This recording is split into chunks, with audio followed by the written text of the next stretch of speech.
We're at the school built in the 1920s. Modern technology as it relates to toilets weren't necessarily accessible to everyone, and they were outhouses, right? Right. And so on this location, how would children and teachers use the bathroom?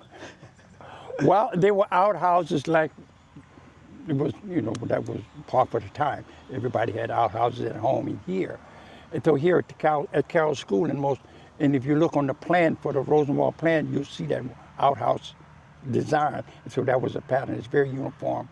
The concrete stools, which still stand today, with one for the boys and with a protector around it so you couldn't see around it. So and, for the girls and that's over here. Mm-hmm. So this would be the restroom for the boys, it looks like? For the boys. So all right, when you needed to go to the bathroom, you had to walk. Now, did you have to get a hall pass like you have to now? Yes. You still have to have a hall pass to go to the restroom back then? Pass, no. Not then. All right, I see it right here. Boys' restroom. Right there. Yes. And the two more the exact students for the boys, for the girls. So you had to utilize this? Many a day. many so a you day. remember that, right? Of course, of course. And then the girls is right up there. To that side. Okay, good stuff. So let's walk in front of the school. Yeah, I know we okay. can't get in the school. No, we can't. We don't have to. Yeah, we can't get into the school, but we can at least show you all the outside of the school, And this is where Brother Wali attended school. How many years? 7 years. 7 years. From 1st through 7th grade. Okay. And it's still clapboard, the same as it was then. So it's original? Those original clapboards? It needs a little bit of repair and refurbishing now. Hopefully get to it soon. But you have to replace those old boards as they age. Okay. Now let me ask you this. So you would be walking from that way. Right. Up here. Right.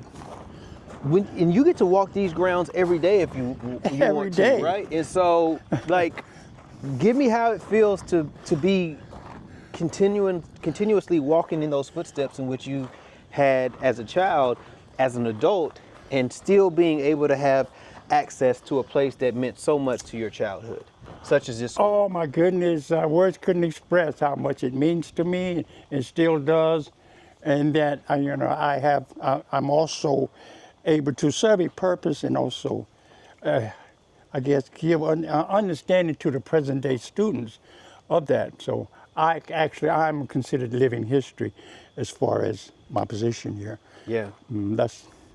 And I get to share my experience with kids, and I answer a lot of questions. Of course, they have plenty of them. Now, can you break down the floor plan here as well as the other floor plans that were part of the Rosenwald School conglomerate? If you check the Rosenwald history, that was kind of a standard pattern plan for these schools. It's usually there was 3 classrooms, and some have industrial room because I guess they want to try to teach kids, because this was Booker T. Washington's idea, put your buckets down where you are, and learn skills. So there were industrial rooms in some of the school. But this at Carroll School just had the 4 classroom, not an industrial room. Mm-hmm.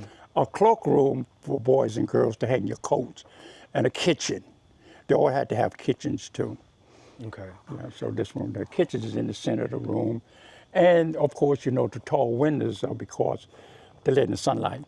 And the building is situated so it catches the sun from the east to the west. You never notice they're always built on that east-west because you get most of the sun, not the sun coming up behind the building. Yeah.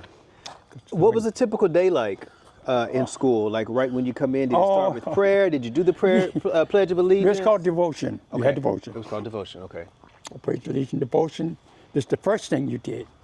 And you had a couple of songs that you would sing. And matter of fact, I explained that's the first thing I explained to the kids, what the school day was like. And I told them that the first period of the day was a 1-hour period where we, the students, was very important, called activity. Activity was a subject matter you were studying for the semester, whatever that was, say it was farming, Eskimos, these are some that I remember. You would, the whole class, there were two grades in each class now. The stage is in the second and third grade class, so this is where we have my auditorium. And I explained to the kids that when we got to the subject of activity, she had a little decibel, a little, that she would hit. That was activity, and we would be making something. And students like myself and my brother, who were skilled, were multi-talented. I could draw, I could make things out of clay, wood, and all that thing. I was happy when that bell sound, boy, my juices are flowing. I'm ready to go. We go to what we're gonna make today. Yeah. And if you see some of the things we're making, it was igloos and whatnot. Yeah. And we got our clay from the ditch over there, Okay. and we can make anything out of clay. We built an igloo about that high out of clay and painted it and made it look like.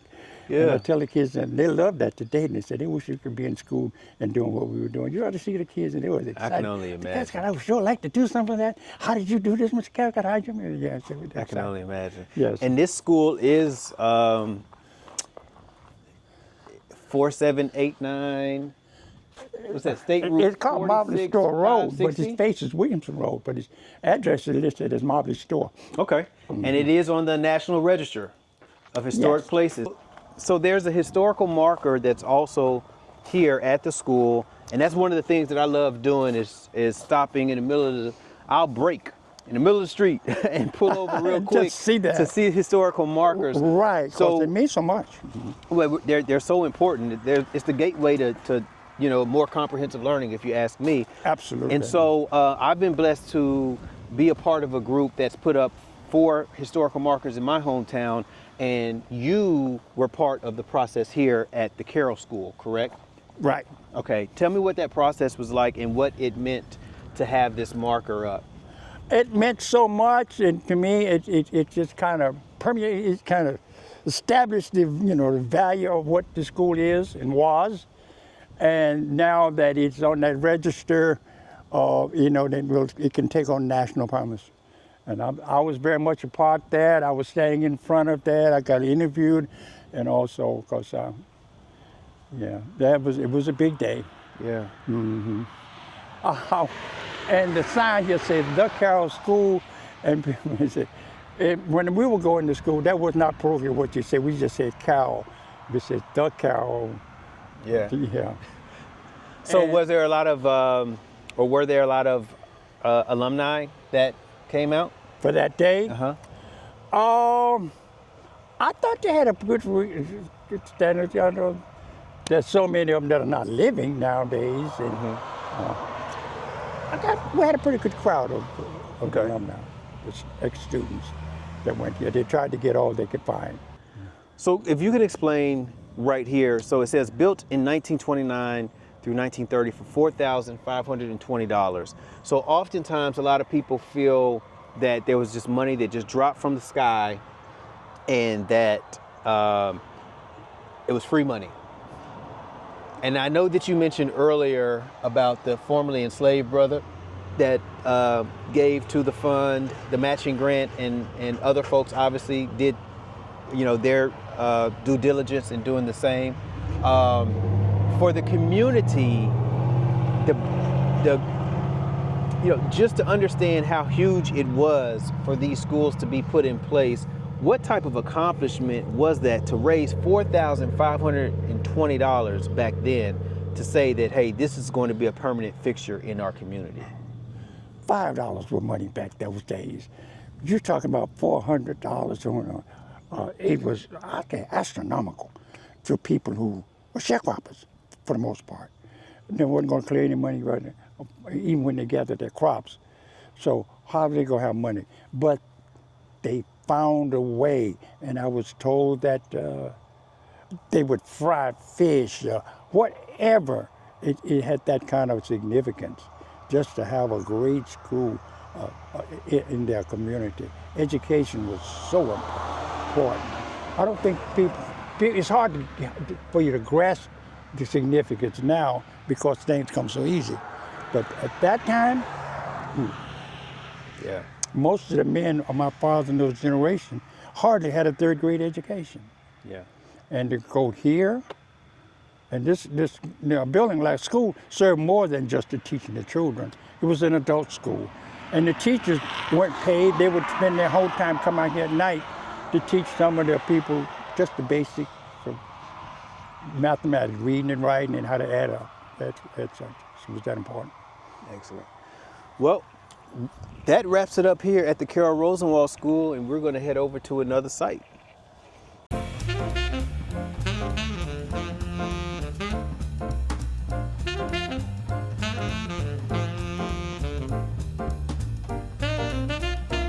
All right, so now we're at Mount Zion Church. Yeah, Mount Zion Baptist And Church. is this McConnell's? This is McConnell's. So this is still in York County, South Carolina. And this church started as a brush arbor in 1863. Would that be accurate? Yes. That's what I read on the placard up That's there. about accurate. Yep. Mhm. And then the sanctuary was built later on, but right now we are at the cemetery. And Wali is going to give us some history about this very sacred cemetery. Well, this is the first black church, African American church, was built in this area of what's called Bethesda, which is the Bratton's plantation, who had 149 slaves. So you know there's a lot of descendants from this area. And since this was the first church that they started after they were freed in 1865, started as a brush arbor, you know that back at that day, the Africans would go out in the bushes and gather up some brush, that's what's called a brush arbor, and start having church services there.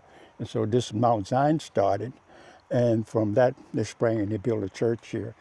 And it is considered the parent church in this area. The church New Zion and all the other churches sprang from that, because people wouldn't, in order to travel, save the distance, because they were walking for miles coming to Mount Zion. So that some of the other churches were established to cut down on that. Mount Zion, so Mount Pilgrim, these are churches like that. And I want to show you a couple of the slave cemetery headstones that are still here. Yeah, most definitely. And so essentially all of these folks are kinfolks in some way, shape, or form. Some respect. Okay. You see the name Bratton, that these are people who were actually from the Bratton plantation. They're Henry Bratton. We want to stop over here and look at this particular headstone. You've got to get a picture of this. It's called Sam Smith.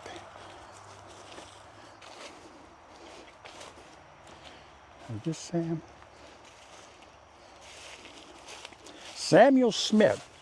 Now on the freedmen's list from Harriet Bratton in 1865, when they had to provide a list of enslaved that owned the plantation, Samuel Smith is the first name on the top of the list. Samuel and Amy, his wife. Wow. Yes, Samuel Smith. He died in Yeah, April now the Sam 12th, Smith was a 1878. skilled enslaved person. What he was, it wasn't a blacksmith, he was harness maker or something, but he was skilled. Okay. And the He and reason his wife are buried Yeah, here. he and his wife are buried here. And he used the name Smith, but at that time it was, I guess, customary, was whatever you were, what plantation you were on, that's the surname that you took when you were freed. That's why Bratton. So there's a Bratton there, which is Samuel would have been Bratton too, except that he came to the Brattons as a payment of Hyatt Smith, who owned him, owed the Brattons. So he didn't have the money, so they paid him with Sam. And so when he was freed, he must have had a close affiliation with the Smith and Bratton. I think his treatment wasn't happy, so he didn't take the Bratton name. He went back to Smith. So that's why he's Samuel Smith instead of Samuel Bratton. Gotcha. And these other people are Brattons. Yeah, there's These are Brattons people that came right everywhere. off the plantation. See that over there? That's Bratton. Do you think that there's more graves back off in there as well? Is that No, matter of plausible? fact, the Brattons own that, the black Brattons. From this point back, they got 5 or 6 acres that still remains in their family. Okay. These are black Bratton, not white Bratton. Okay. And right now we're headed to where the enslaved cemetery. It was always called enslaved cemetery back in the day. Now, is this there was 2 cemeteries. We just passed one while we were driving, and we know that those were Brattons that were there, that they're starting to acknowledge. Yeah. And this is a second one, but were enslaved from the Bratton plantation while during the institution of enslavement were they brought to this location to be buried. I don't think they were buried so much here then because they didn't establish the church until 1863. Okay. If the enslaved at Brattons died, they were buried in the Bratton Cemetery, enslaved cemetery, which is up there by the Bratton plantation. So any slave, I guess, probably who had gotten free 1865 after, come here to be buried. Okay. They didn't bury her before 63. All right. So here we are. No. Wow. See, Bias, Robert Bias. Okay. Very prominent name. Remember that man I showed you, Mr. Bias? Yep. April 13th, 1905. He was 73, either 73 or 23. What do you think that is? Is that 73 or, yeah, that's 73 years old. He was 73 at Yeah. that time. I don't know. This is somebody 1912. Here's another one who died in 1912. Do you think that sometimes they just had the death date because they didn't know what the birth date was? Oh, many times. Yeah, so they didn't They even didn't know put the born because on date. It just birth says about. certificates, when they were born by midwives, they couldn't write. All of that figured into it. Yeah. Uh-huh. Now you can see the modern stuff. That's Margaret's family up there, mom and dad, cousin Margaret Crawford. There's her people. Mm-hmm. And you can see the modern stones that have been put here. Yeah. So they bury it now because of base. Mm-hmm. So they got extra base out here. They use it. Didn't they say doctor? Dr. Ed White. Dr. Ed White. Died in 1913, and it looks like born 1820. Woo! Yeah. He had to be slave. Born in 1820. Wow. Dr. Ed White. 1817. They must have put this up later because this is too modern. Yeah. Mm-hmm. And this must be somebody in this. Hill White. I guess it's Mary Jane Hill, 1855. Eliza Hill. And this is the wife of Dr. Ed White right here. Oh, okay. Yeah, she was born 1861. It doesn't have a death date for her, but if she is still walking around right now, she has to look very skeleton-like. I doubt it. I just have not put the date on it. Yeah, they didn't finish the job. That. If she's walking around right now, we want to see her. That would be a very scary thing. But if she is, more power to her. She should definitely be the oldest woman on Earth. Yes. For sure, oldest person on Earth. And I hear that there are some that just have a flint rock like that. They didn't have a stone.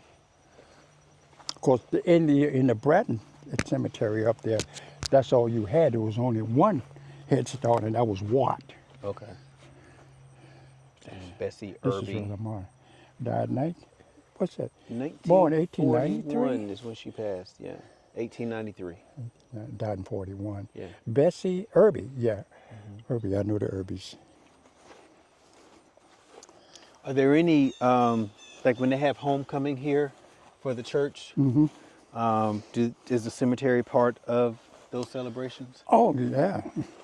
Oh, we had, I think about 3 years ago when our feature was black churches, this was one of the major sites.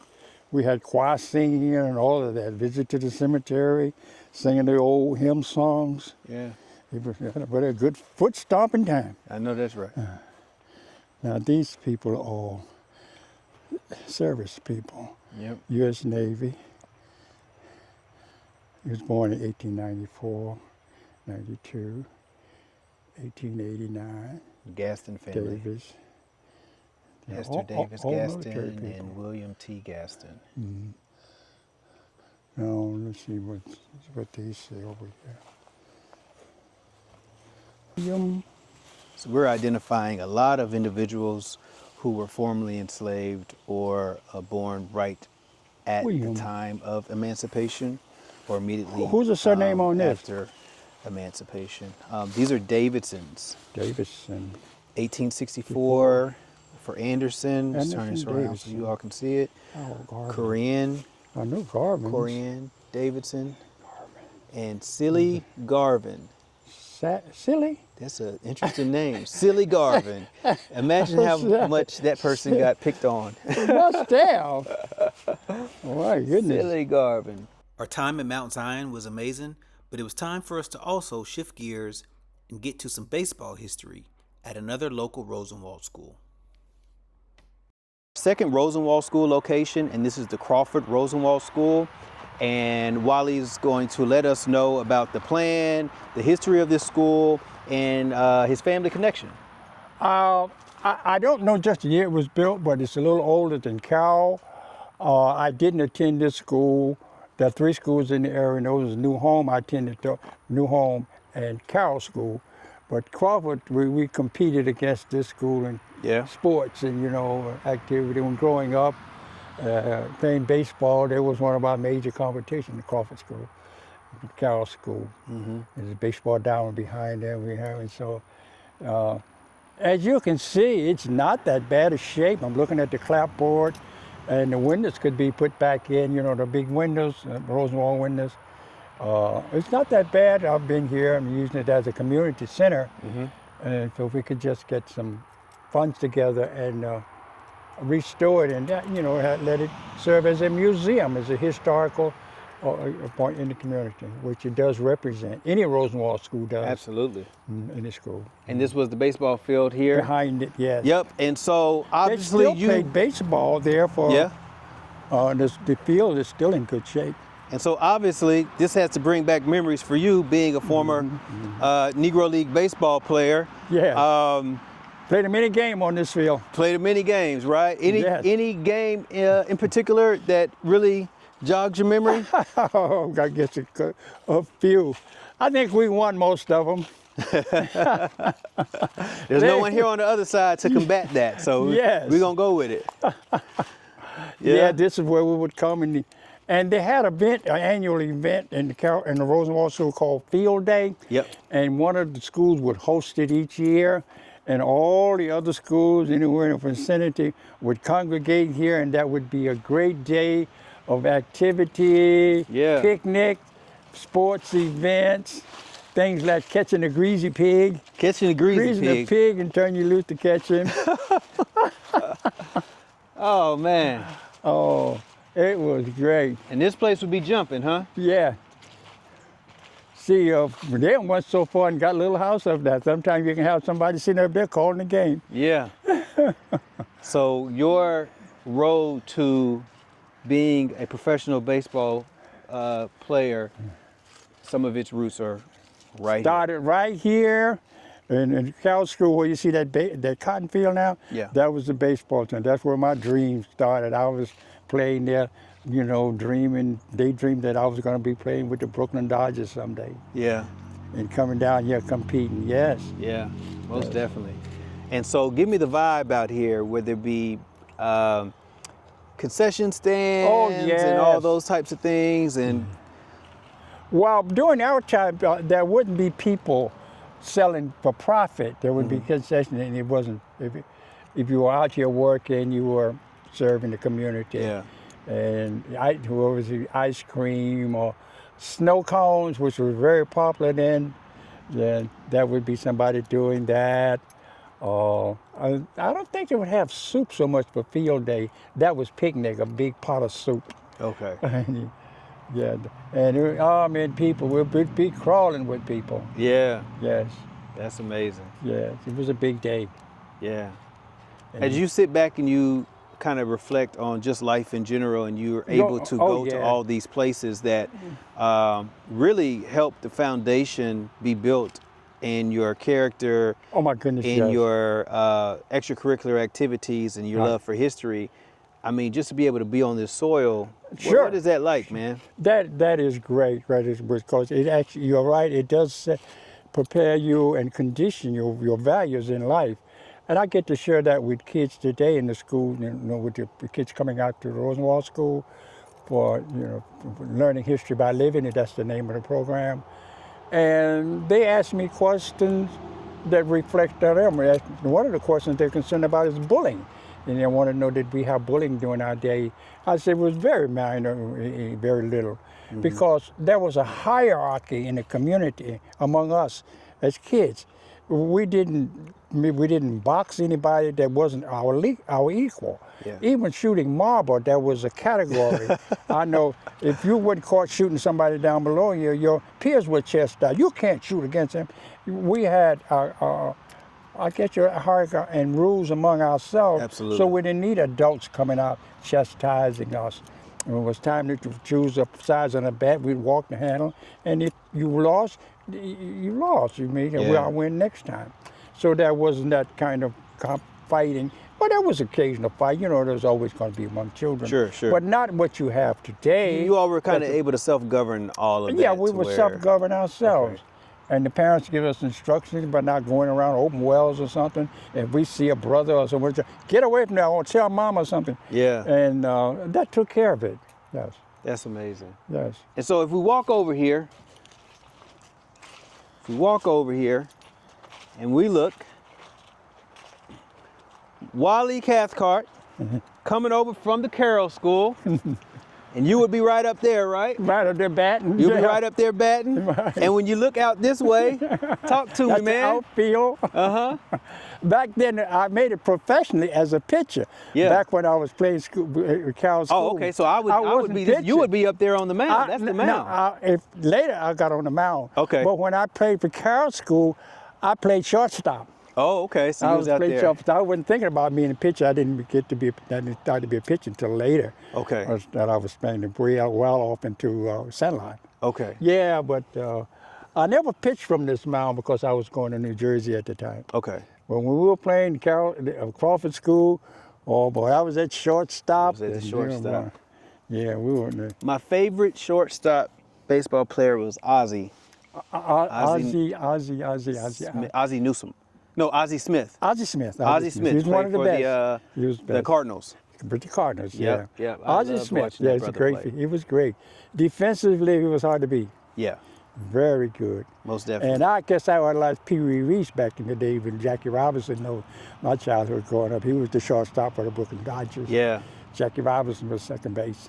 Most definitely. Yes. Well, this is good, man. Yeah. I greatly appreciate you for taking the time today, always going happy all to do of that. these different places. Yeah, I know I can call on. Yeah. I call on this brother anytime and be like, "Yo, let's go explore some history if you got some free time today." And he's like, "All right, what time we going?" And that's what I love about being with this brother, and I've learned so much about him since moving to the Carolinas. And I'm just curious, do you have any last parting words that you would like people to understand about the importance of preserving and sharing stories? Oh, I could not emphasize that much. It's so important, the history that you're living and walking through. Preserve some of that now. Save pictures and things so your generation that come at you will know what happened during that time. And history is a very important subject. And emphasize to your children how important it is to study history. Learn it. Absolutely. So that's it for today. That's another episode in the books, another video in the books. If you like the content that you see, please like and subscribe and also share with a friend. Peace and blessings.